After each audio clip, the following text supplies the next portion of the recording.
এই যে আজকে হচ্ছে নিরামিষ শনিবার, তো আজকের মেনু হচ্ছে গরম গরম ভাত,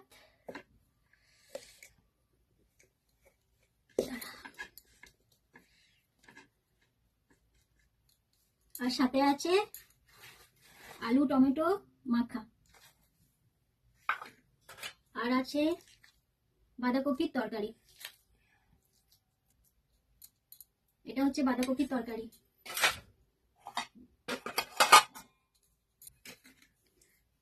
আর আছে এই যে ডাল সেদ্ধ। ডাল সেদ্ধটা আমি পাতেই নিয়ে নেব।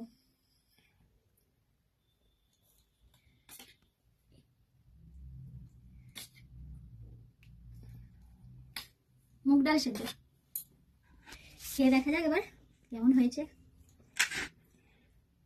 এই যে এই আলু টমেটো মাখা হলে আর কিছু দরকার নেই। টক টক ঝাল ঝাল,